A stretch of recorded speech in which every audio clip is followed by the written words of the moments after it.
검찰의 조직적인 범죄 행위가 드러났습니다. 수사 과정에서 범위를 벗어난 압수수색으로 얻은 민감한 개인정보를 폐기해야 되는 사생활 정보를 보관하고 활용하고 있다고 합니다. 명백한 불법입니다. 검찰의 민간인 불법 사찰 도구인 D넷의 민낯이 드러난 것입니다. 탐사보도 전문 매체인 뉴스버스의 관련 보도는 충격적입니다. 법원이 발부한 압수수색 영장에 포함되지 않은 압수수색 대상이 아닌 개인정보와 사생활이 담긴 휴대전화 정보를 검찰이 불법적으로 수집, 관리, 활용해왔다는 것입니다.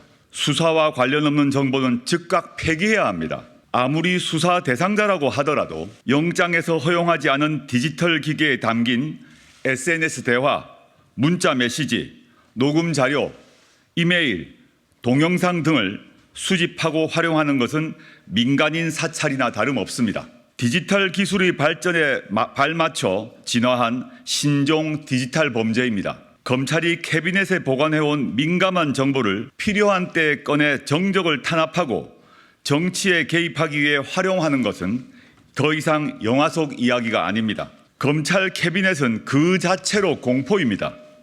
그런데 이제 검찰이 철제 캐비넷이 아니라 D넷이라고 불리는 디지털 캐비넷을 사용하고 있다는 것 아닙니까? 구체적인 범죄 행위는 고위공직자 범죄수사처의 수사와 국정조사를 통해 곧 밝혀질 것입니다.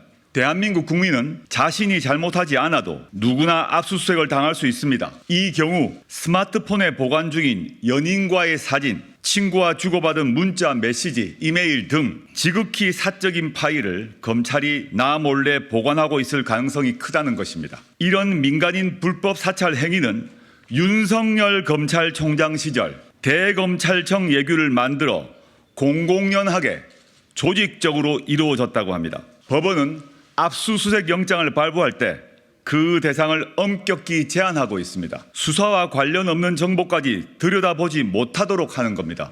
법원의 압수수색 영장이 금지하고 있는 행위를, 당연히 대한민국 헌법이 금지하고 있는 행위를 대검찰청 업무 지침인 예규로 만들었다는 겁니다. 윤석열 검찰총장은 당시부터 검찰공화국을 만들 준비를 미리미리 하고 있었던 것입니다.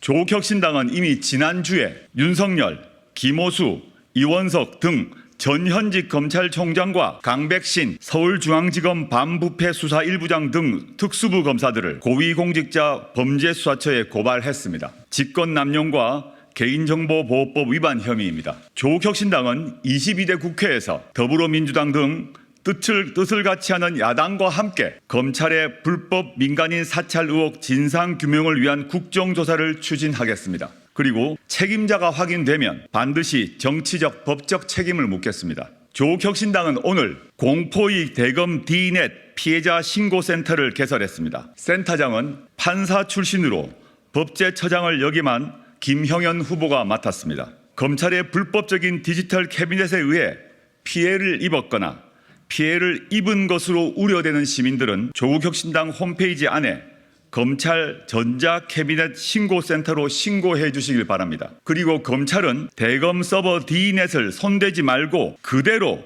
보존하십시오. 공수처의 압수수색을 기다려야 합니다. 시민 여러분, 겁내지 마십시오. 여러분들이 아니라 저들 검찰이 잘못하는 것입니다.